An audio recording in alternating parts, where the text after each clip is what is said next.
Sungguh aku, kata Abdullah bin Mas'ud, melihat, memberikan kesaksian apa yang dilihat di masjid Nabi SAW. Sungguh aku telah melihat orang-orang di antara kami, maksudnya para sahabat. Dan tidaklah ada yang mengabaikan sholat berjamaah, melainkan pasti seorang munafik yang kemunafikannya telah diketahui dengan jelas. Sehingga terkadang seorang laki-laki datang dengan dipapah 2 orang, karena sakit, dipapah oleh 2 orang, ya, untuk menghadiri sholat berjamaah hingga ia berdiri di satu barisan shaf. Hadis ini sahih riwayat Muslim nomor 654. Ini termasuk juga dalil jumhur ulama tentang masalah wajibnya sholat berjamaah di masjid.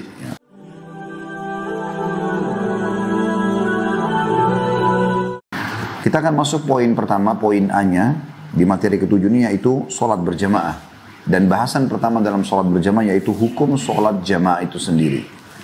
Kata Syekh Abu Bakar Jazair rahimahullah, sholat jamaah merupakan perbuatan sunnah yang sangat dianjurkan sekali bagi setiap muslim atau mukmin yang tidak memiliki uzur untuk tidak menghadirinya.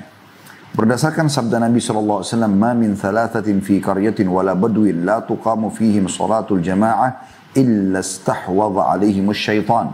Fa'alaikum bil jamaah fa innama ya'kulu dhi'bu minal ghanamil qasiyah." Tidaklah ada 3 orang di satu desa atau satu kampung di mana mereka tidak mendirikan sholat berjamaah di dalamnya, melainkan syaitan akan menguasai mereka. Dan makna menguasai, menakut-nakuti mereka, ya, menguasai jiwa mereka sehingga mereka malas beribadah, sehingga mereka semangat dalam bermaksiat. Karena itu hendaklah kamu semuanya dirikan sholat berjamaah. Karena serigala hanya akan memangsa seekor domba yang menyendiri atau terpisah dari kelompoknya. Hadis diriwayatkan Imam Ahmad nomor 21.203, Abu Daud nomor 547, An-Nasai nomor 847, dan Hakim jilid 1 halaman 330, dan semua menyatakan sahih. Juga sabda Nabi SAW, itu yang dimaksud di sini oleh Nabi SAW, serigala adalah syaitan. Ya. Jadi kalau orang sholat sendiri akan beda dengan berjamaah. Karena kalau berjamaah, syaitan akan terpecah dalam menggoda jemaah karena banyaknya orang yang berjamaah. Sehingga beda dengan kalau orang sholat sendiri yang syaitan itu fokus hanya akan menggoda dia saja. Walaupun tidak harus tentunya orang yang sholat sendiri itu, misal Anda punya udzur tertidur, Anda lagi sakit perut, terutama laki-laki, ataupun perempuan yang sering kali memang sholat sendiri di rumah, dikuasai oleh syaitan, tidak tentunya. Tapi memang orang yang sholat berjamaah, itu akan lebih sulit digoda oleh syaitan dibandingkan sholat sendirian. Makanya Nabi SAW memberikan gambaran, serigala hanya akan memangsa seekor domba yang menyendiri. Jadi kalau domba itu ngelompok, serigala takut juga menyerang. Gitu. Tapi kalau dia menyendiri, maka akan lebih mudah untuk diserang oleh serigala. Dan di sini perlu saya jelaskan sebelum saya baca hadis setelahnya, pendapat-pendapat ulama tentang masalah ini.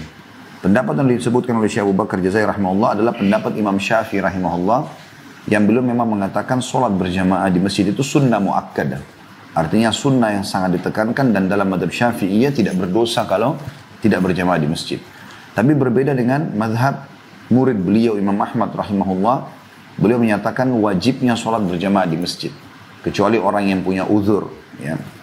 Dan dalil yang dipegang oleh Imam Syafi'i rahimahullah adalah hadis, ya, yang diriwayatkan juga oleh Imam Ahmad dan beberapa ulama-ulama hadis yang lain. Sholat seseorang di antara kalian di rumahnya, di pasarnya dibandingkan masjidnya adalah perbandingannya 25 kali lipat. Berarti di sini seakan-akan ada pilihan. Ya, boleh di rumah, boleh di pasar, boleh di masjid, tapi masjid lebih afdal. Makanya beliau mengatakan sunnah muakkadah. Tapi Imam Ahmad rahimahullah itu mengatakan wajib, terutama bagi laki-laki, ya. Tidak ada alasan untuk meninggalkan sholat berjamaah di masjid. Dan ini juga ada pendapat Maliki, ya, Imam Malik dalam masalah ini. Ya, artinya sebagian ulama mengatakan lebih cenderung pada pendapat jumhur. Ya. Berpegang pada hadis, kalau Anda pegang bukunya adalah, ini dalil Imam Ahmad dan Imam Malik yang menyatakan bahwasanya sholat berjamaah di masjid wajib terutama bagi laki-laki, yaitu hadis Bukhari nomor 644 dan Muslim 651. Kata Nabi SAW, "Walladhi nafsi biyadi, saya ulangi, "Walladhi nafsi biyadi, laqad hamamtu an amura bihatabin fayuhtab, thumma amura bis salati fayu'adzana laha, thumma amura rajulan faya'umman nas, thumma ukhalifa ila rijalin la yashhaduna as-salata fa uharriqa alaihim buyutahum." Demi zat yang jiwaku berada di tangannya.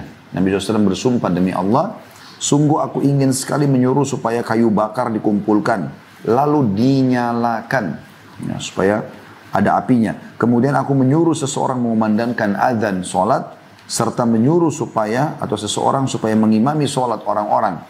Kemudian aku keluar pergi, ya, ini tentu khususiyatun Nabi SAW, ya. Nabi boleh saja melakukan itu, tapi ini Nabi memberikan gambaran tentang ancaman yang berat bagi orang yang meninggalkan sholat berjamaah, terutama bagi laki-laki yang tidak punya udzur.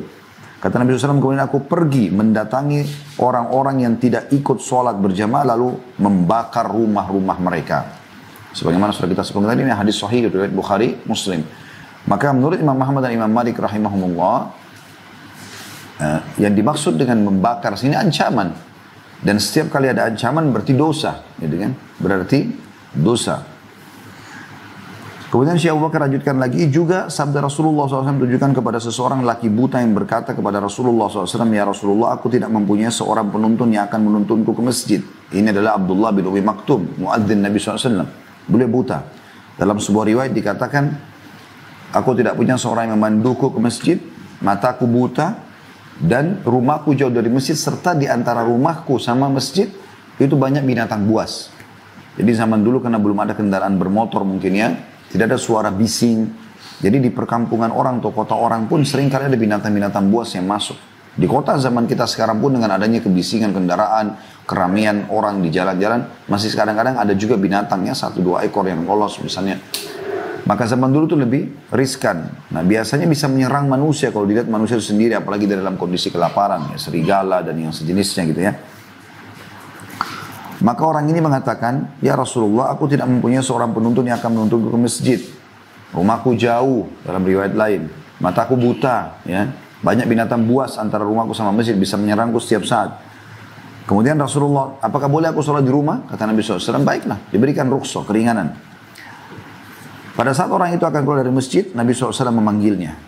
Lalu beliau berkata setelah orang itu datang, hal tasma'un nida'a bis shalah? Apa kau dengar dengan kupingmu suara azan? Ya, zaman dulu padahal tidak ada mikrofon ya. Jadi suara itu tidak keluar kecuali di sekitar tembok masjid saja gitu. Rumah Abdullah bin Maktum tadi sudah dikatakan jauh dari masjid. Tapi Nabi tanya, hal tasma'un nida'a bis shalah? Apa sampai kau dengar suara azan untuk sholat? Faqala na'am. Maka dia mengatakan iya. Qala fa'ajib. Kalau begitu kata Nabi SAW, jawab. Padahal ini buta, rumahnya jauh, tidak ada pemandunya, banyak binatang buas. Jadi udurnya sudah berkumpul semua ini. Ya. Makanya kami pun lebih cenderung kepada pendapat Imam Ahmad dan Imam Malik dalam masalah ini. Ya. Abdullah bin Mas'ud juga menuturkan, radhiyallahu anhu, walaqad ra'aituna ma yatakhallafu anha illa munafiqun ma'lumun nifaqi walaqad kana ar-rajulu yu'ta bihi yuhada bainar rajulaini hatta yuqama fi shaff. Sungguh aku, kata Abdullah bin Mas'ud, melihat, memberikan kesaksian apa yang dilihat di masjid Nabi SAW. Sungguh aku telah melihat orang-orang di antara kami, maksudnya para sahabat, dan tidaklah ada yang mengabaikan sholat berjamaah melainkan pasti seorang munafik yang kemunafikannya telah diketahui dengan jelas. Sehingga terkadang seorang laki-laki datang dengan dipapah 2 orang, kena sakit, dipapah oleh 2 orang, ya, untuk menghadiri sholat berjamaah hingga ia berdiri di satu barisan shaf. Hadis ini sahih riwayat Muslim nomor 654. Ini termasuk juga dalil jumhur ulama tentang masalah wajibnya sholat berjamaah di masjid. Ya. Kemudian poin yang kedua di bahasan kita ini, ya, tadi hukum sholat berjamaah. Sekarang adalah keutamaan sholat jamaah. Adapun keutamaan sholat berjamaah, kata beliau, banyak sekali. Dan pahalanya sangat besar. Hal itu sebagaimana disabdakan oleh Rasulullah SAW. Sholatul jama'ati tafdulu sholatul fadhi bisab'in wa 20 derajat. Sholat berjamaah itu lebih utama daripada sholat sendiri dengan perbedaan 27 derajat. Hadis ini riwayatkan Bukhari nomor 645 dan juga Muslim 650. Jadi 27 derajat. Dinukil, tentu di buku kita tidak ada dinukil dari perkataan Ibnu Abbas radhiyallahu anhu, beliau mengatakan sebuah athar bahwasanya 1 derajat, ya, yang 27 itu di akhirat nanti perbandingannya adalah 500 tahun. Artinya kalau dikali dengan 27 itu bisa Ya, luar biasa jauhnya derajat antara orang yang berjamaah dengan tidak. Dan kita teman-teman sekalian kalau sudah mulai diwaswas oleh syaitan untuk tidak sholat berjamaah di masjid misalnya, maka jangan pikirkan satu sholatnya. Kalau satu sholat kita pikir 27 derajat, kita selalu pikir 27 angka yang kecil. Pikirkan kalau ini sudah akumulasi. Kalau satu hari Anda tidak pergi ke masjid, berarti 27 kali 5. Ya, ya. Itu sudah luar biasa gitu. 25 kali 5 saja itu sudah 125, tambah 2 kali 5 kurang 10, kurang 135 derajat kurang lebih. Ya. Itu kalau satu hari, kalau 2 hari Anda nggak sholat, ya, itu sudah 270 derajat. Kalau 3 hari, kalau 1 minggu, kalau 10 hari, kalau satu hari bisa 135 derajat misalnya. Ini kurang lebih tadi saya hitungnya, kalau saya salah mohon maaf. Kurang lebih seperti itu karena 27 kali 5 ya.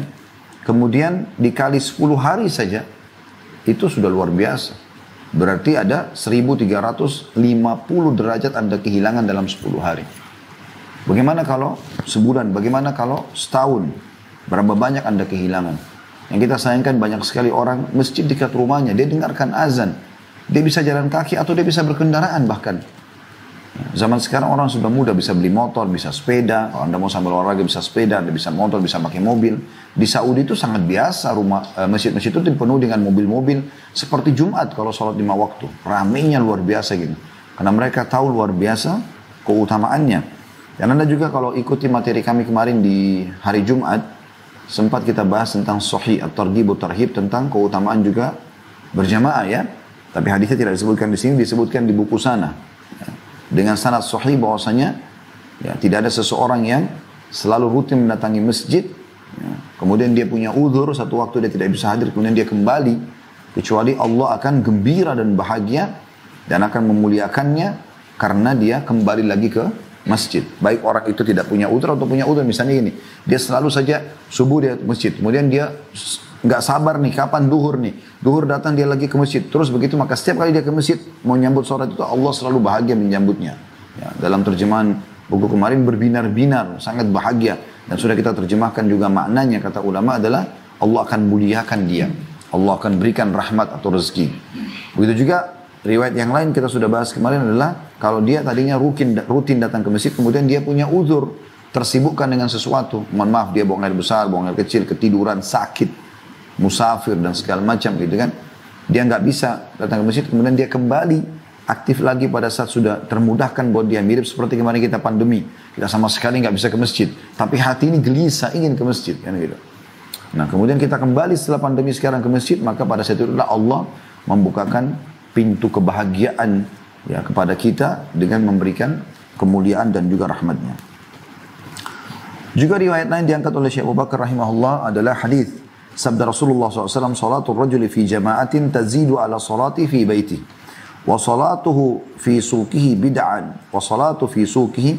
Itu sebenarnya bersambung ya, saya ulangi. Salatul rajuli fi jama'atin tazidu ala salati fi baitihi wa salatu fi suqihi bid'an wa 20 darajah.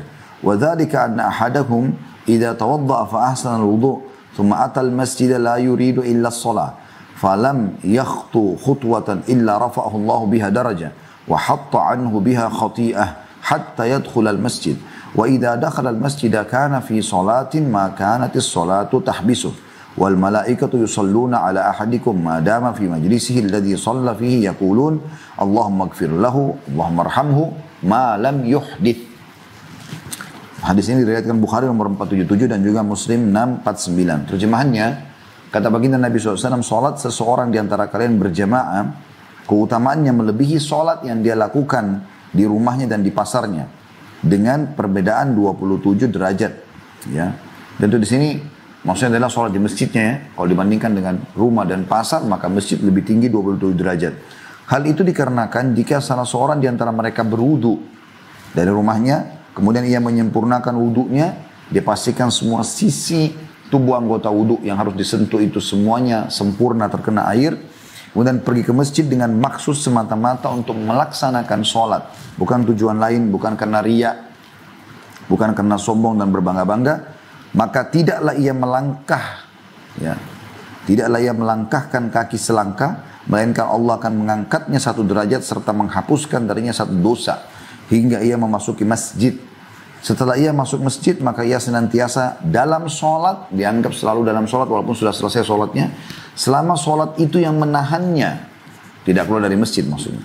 Jadi kalau duhur ke asar misalnya, dia tidak keluar dari rumah masjid, dia memang nunggu asar, maka dia dihitung terus dalam mendapatkan pahala sholat.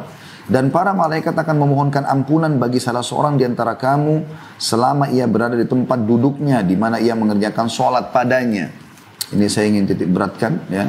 Kalau teman-teman selesai sholat, salam, jangan pindah dari tempat duduknya. Kadang-kadang ada yang sering mundur ke belakang, walaupun dia mau berzikir. Jadi hadisnya, lafadznya jelas, dia duduk di situ, dia nggak pindah. Ya. Maka malaikat akan mendoakan, kalau dia penuhi syarat-syarat tadi, berdoa mengatakan, Ya Allah berilah ampunan baginya, Ya Allah sayangilah dia, selama ia tidak berhadath. Maksudnya membatalkan wuduknya, ya,